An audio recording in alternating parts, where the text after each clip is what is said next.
Welcome back to my channel Azanul Sauti. Kembali lagi kita di channel Azanul Sauti. Pada hari ini kita sedikit terkejut ya. Terkejut dengan sebuah berita di salah satu media sosial yang tersebar di grup-grup WhatsApp.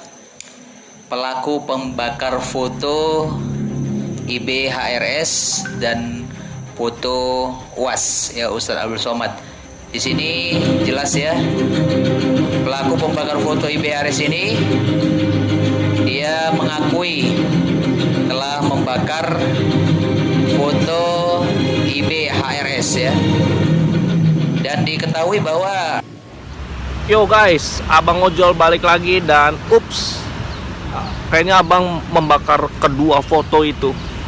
Bahaya nggak ya? Ya kayaknya bahaya deh. ada terselip foto salib ya, ada foto salib di bagian kanan tangannya ya, sebelah kanan ya. Kemudian dia mempunyai akun Instagram Agus Nur Rohman ya. Subhanallah, ini yang kita tidak kehendaki ya guys ya.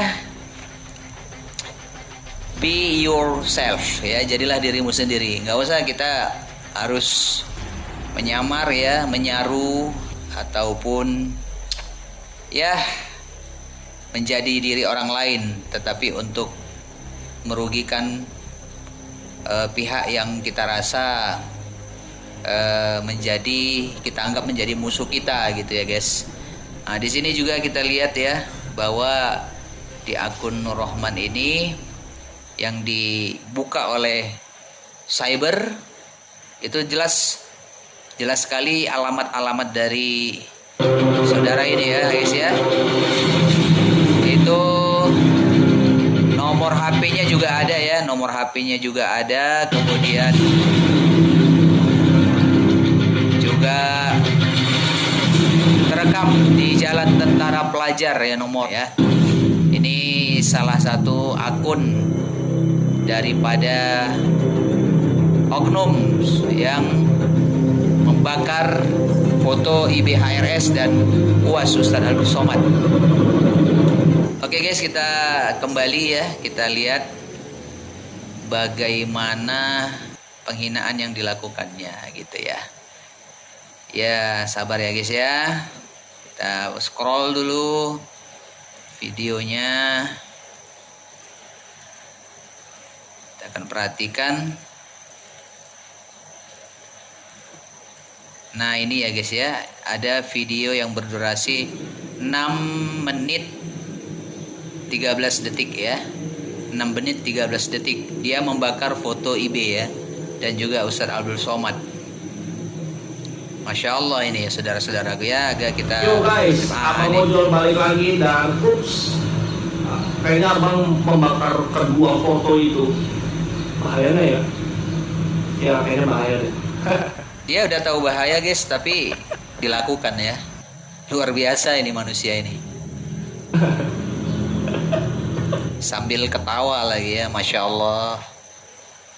Jadi kita tahu ya di sini siapa yang sebenarnya itu memulai gitu.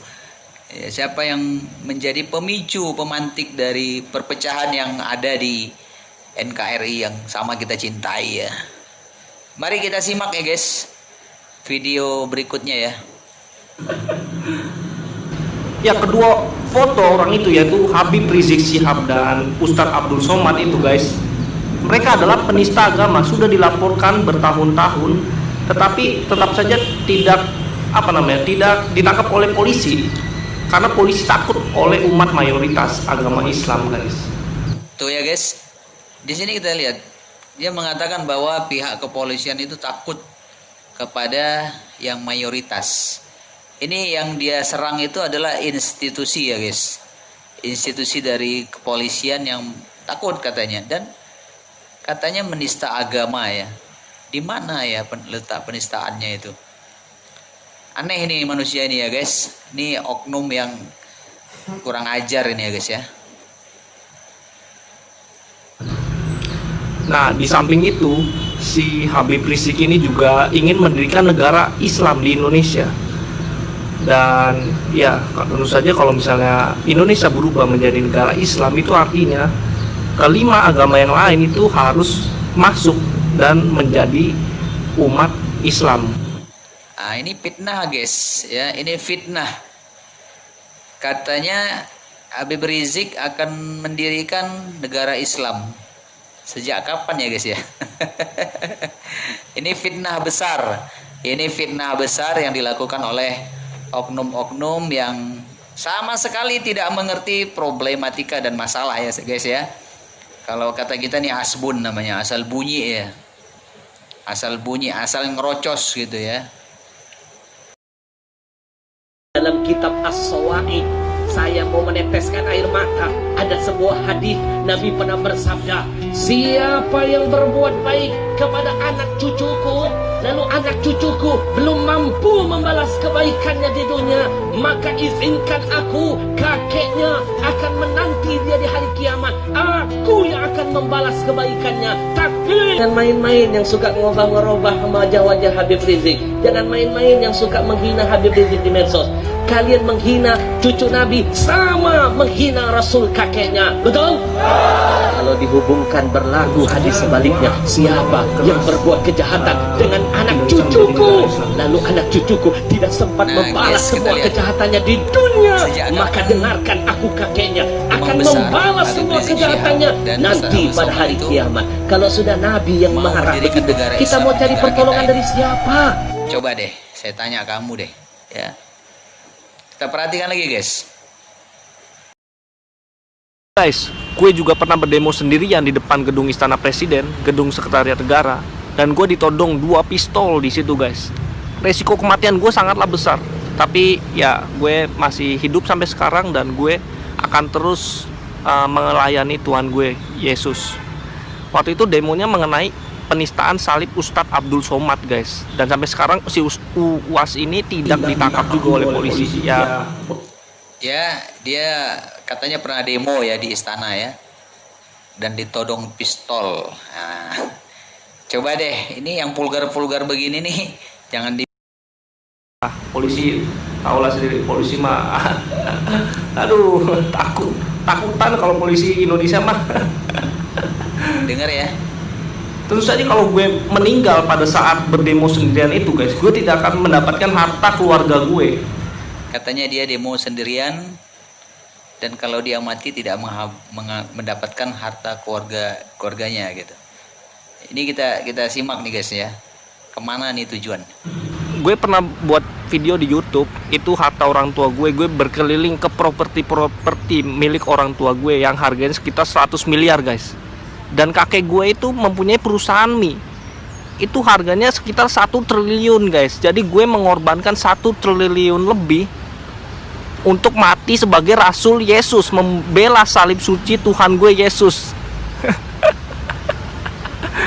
Ya kan, bagi gue gak ada artinya. Kelihatan kayak orang stres ya guys ya.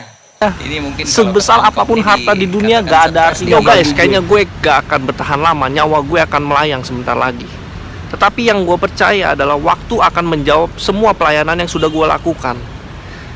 Dan gue ingin mengingatkan satu hal guys, Yesus dan ke-12 muridnya itu mati, disiksa dan dibunuh atas nama demi kemanusiaan. Dan mereka dilabeli hal-hal yang jelek-jelek, yaitu pembunuh, bukan pembunuh sih, maksudnya pemberontak, penista agama, dihina yang macam-macam guys mereka itu.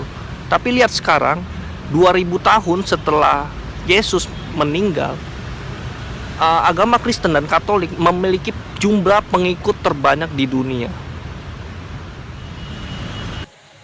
Gini ya guys ya, kalau ini kita rasa nggak usah dikomen ya, itu hak dia, silakan saja ya. Tapi kalau nanti ada bahasa-bahasa yang intinya itu adalah menjelekkan, menghina, ya, menista, dan tadi sudah jelas di awal ya, membakar foto gitu. Ini kayak kejadian di Budi Jarot nih kemarin nih ya, yang membakar foto ARS di depan gedung DPR. Tapi sayangnya guys, gak mempan gitu, kabarnya basah gitu, kan udah dikasih bensin. Yo guys, jadi nyawa gue tidak akan bertahan lama, tapi yang gue percaya di sini adalah akan muncul banyak pengikut Yesus, banyak kesatria Yesus dari ujung Indonesia sampai ujung Indonesia yang memiliki iman lebih berani daripada gue, iman lebih dahsyat daripada gue. Jangan takut, kalian itu agama minoritas, kita agama minoritas di Indonesia. Yesus dan hanya mempunyai 12 murid. Itu sedikit jumlahnya, tapi mereka bisa mengubah dunia guys. Jadi jangan takut, kita ini agama minoritas di Indonesia, tetapi kita harus bersuara lantang menolak pendirian negara Islam di Indonesia. Karena kalau misalnya Indonesia menjadi negara Islam, tentu saja iman kita kepada salib Yesus itu akan berganti. Ini fitnah ya guys. Kalau Indonesia bernegara Islam, iman kepada Yesus berganti. Allahu Akbar. Ini asbun ini orang ini ya. Asal bunyi ya, asal cerocos gitu. Nggak paham ini. Luar biasa ya orang begini, kacau ini. Bagi kalian yang para pengikut Yesus yang takut dan sudah melekat keduniawiannya, kalian lebih memiliki lebih mencintai harta kalian daripada memiliki iman yang lurus kepada Yesus. Itu cepatlah kalian sadar. Cepatlah sadar dan ya, walaupun gue cuma sendirian, kalian takut, kalian gak mau membela Tuhan kalian gak berani menentang pendirian negara Islam di Indonesia, biarin gue sendirian yang menentang pendirian negara Islam ini. Pendirian negara Islam, siapa yang mau mendirikan? Oh my god. Dan gue percaya akan setelah kematian gue akan banyak bermunculan para Pasrah amat lu. Kematian melulu nih ceritanya guys. pengikut Yesus, para kesatria salib dari ujung Indonesia sampai ujung Indonesia lainnya. Well, the day is come man, and kalau misalnya kalian para pengikut Yesus, pendeta, pastor hanya berdiam diri, ya bentar lagi ya Indonesia akan menjadi negara Islam. Lihat poster-poster di pinggir jalan, itu pemulangan Habib Rizik. Itu kalau dia pulang, Indonesia akan menjadi negara Islam guys. Fitnah lagi. Dan nih. tentu saja Jadi ini orang memang benar-benar gak paham dengan situasi dan kondisi yang terjadi gitu ya. Udah jelas ya beredar di media-media sosial, kemudian juga mainstream lainnya. Di situ dijelas katakan bahwa daripada kedubes Saudi itu ini diplomasi tingkat tinggi ya saudara ya, ya guys ya. Besar Arab Saudi Jadi Indonesia menjawab ini bocah nggak ngerti apa-apa tapi tinggal, biaya hidup udah komen-komen dan ini. Habib Rizik Sihab. Kita tahu ya, kita ingin meluruskan ya, mengklarifikasi ada apa sih yang terjadi sesungguhnya begitu ya. Yang kedua, apakah Habib Rizik orang yang membahayakan di Saudi? Terima kasih. لكي أختصر الإجابة على حبيب رزق حبيب رزق مسلم حبيب رزق مواطن أندونوسي حبيب رزق باهتمام أندونوسيا حكومة وباهتمام المملكة حكومة. Secara singkat saya ingin menjawab bahwa Habib Rizik adalah seorang Muslim. Habib Rizik adalah merupakan warga negara Indonesia. Beliau mendapat atensi dan perhatian dari pemerintah Indonesia dan juga dari pemerintah Arab Saudi. Pemerintah Saudi ini takut terhadap Habib Rizik. سؤال للأندونيسيين أنور عباس يجاوب. حبيب رزق ليس بخطر على أحد، ولو كان خطرا على السعودية لأودع السجن، ولو كان خطرا على السعودية لتم ترحيله، ولو كان خطرا على أندونيسيا كان سجنوه في السابق. فما أعتقد أنه يمثل خطورة إلا أنه رجل مسلم. Saya kira Syekh Habib Rizik bukanlah sosok yang menakutkan. Kalau beliau melakukan pelanggaran tentu sudah dilakukan proses hukum sebagaimana di Saudi ataupun di Indonesia, dan Habib Rizik tidak ada masalah baik di Indonesia ataupun Saudi Arabia. Ada apa sih yang terjadi sesungguhnya begitu ya. Anggota jemaat di GKI Jakarta dan guru gue GKI di Cirebon gitu. Walaupun gue cuma jemaat, gue cuma anggota, Ya ini merupakan video peringatan aja kepada kalian para pendeta ataupun pastor dan untuk para pengikut Yesus lainnya. Ya karena gue gak mau iman gue terganti. Gue Ya, pasturnya, pendetanya, pengikut Yesus lainnya, ini diperingatin nih sama nih anak nih.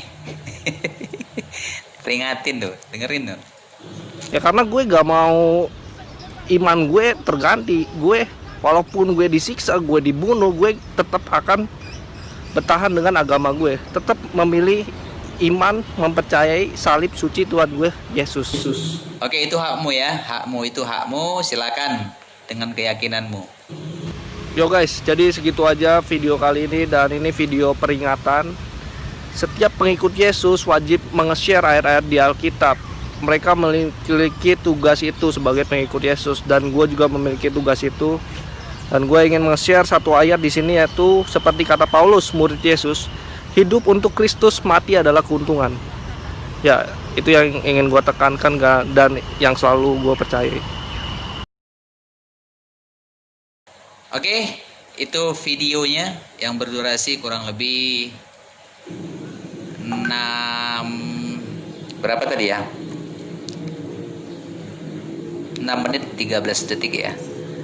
Nah, di awal kita perhatikan nih tadi dia membakar Yo guys, kedua Abang foto Ojol ya, balik lagi, dan ups, atas nama Bang Ojol. Oke guys, jadi kita luruskan guys ya. Jadi hal-hal seperti inilah yang kadang-kadang bisa memecah belah persatuan dan kesatuan umat yang ada di NKRI tercinta. Jadi jangan dihubung-hubungkan gitu dengan agama-agama tertentu, keyakinan-keyakinan tertentu. Oke lah ya. Dia tidak setuju dengan ajaran khilafah misalnya nih ya. Tapi kan di sini tiap warga negara itu bebas memeluk agama dan kepercayaannya masing-masing. Itu kan ada tertera dalam undang-undang ya, pasal 29 ayat 2. Nah itu kita juga harus tahu ya, bahwa beberapa kali kita disuguhkan dengan kalimat-kalimat khilafah, dan ini kok jadi sebuah momok yang seperti mengerikan begitu ya. Masya Allah nih. Harusnya tidak seperti ini ya guys ya. Coba sama-sama dipahami dan jangan memfitnah begitu, bahwa HRS kalau pulang ke Indonesia akan mendirikan negara Islam, lantas agama-agama yang lain tuh diberangus gitu ya, dibunuh misalnya, atau dibasmi, dihabiskan, dibinasakan. Ini fitnah ya. Jadi hati-hati kita ya dalam menyikapi ini semua. Ini yang nggak mengerti apa-apa, tapi ingin memprovokasi, ingin memantik perpecahan di antara kerukunan umat beragama. Demikian saja dulu ya guys ya dari kami. Jadilah orang yang bermanfaat bagi semua. Assalamualaikum warahmatullahi wabarakatuh.